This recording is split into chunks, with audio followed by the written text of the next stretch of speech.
વલસાડ જિલ્લામાં ધોધમાર વરસાદ વરસ્યો। કપરાડા, પારડી, નાના પોંઢા વિસ્તારોમાં વરસાદથી ખેડૂતોમાં ખુશીનો માહોલ છવાયો।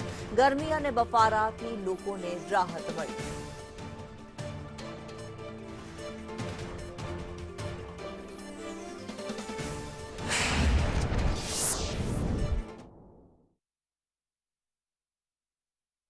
છેલ્લા 2 દિવસ બાદ ફરી મેઘરાજાએ આજરોજ સવારથી વરસાદી માહોલ બનાવ્યો છે। ત્યારે આપ જોઈ રહ્યા છો વલસાડ જિલ્લામાં આજરોજ વહેલી સવારથી જ વરસાદી માહોલ બન્યો છે।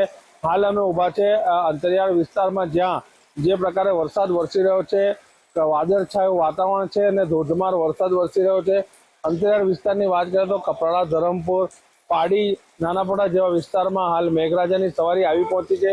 કહેવાય છે કે હવે મોન્સૂન જે છે એ આવી ચૂક્યું છે અને ધીમી ધારે જે છે તે આગળ વધી રહ્યું છે। ત્યારે હાલ વલસાડ જિલ્લામાં વહેલી સવારથી જે છે મેઘરાજા મન મૂકીને વરસી રહ્યા છે। ત્યારે દ્રશ્યોમાં આપ જોઈ રહ્યા છો આ નાનાપોંઢા વિસ્તારની અંદર જે પ્રકારે વરસાદ વરસી રહ્યો છે, એટલે કે કહી શકાય કે હવે વલસાડ જિલ્લામાં વરસાદે પોતાની માઝા મૂકી છે અને આવનારા દિવસોમાં પણ આ જ પ્રકારનો વરસાદ રહેશે તેવું ખેડૂતો વિચારી રહ્યા છે। જાવેદ ખાન, સંદેશ ન્યૂઝ, વલસાડ। મુંબઈમાં ભારે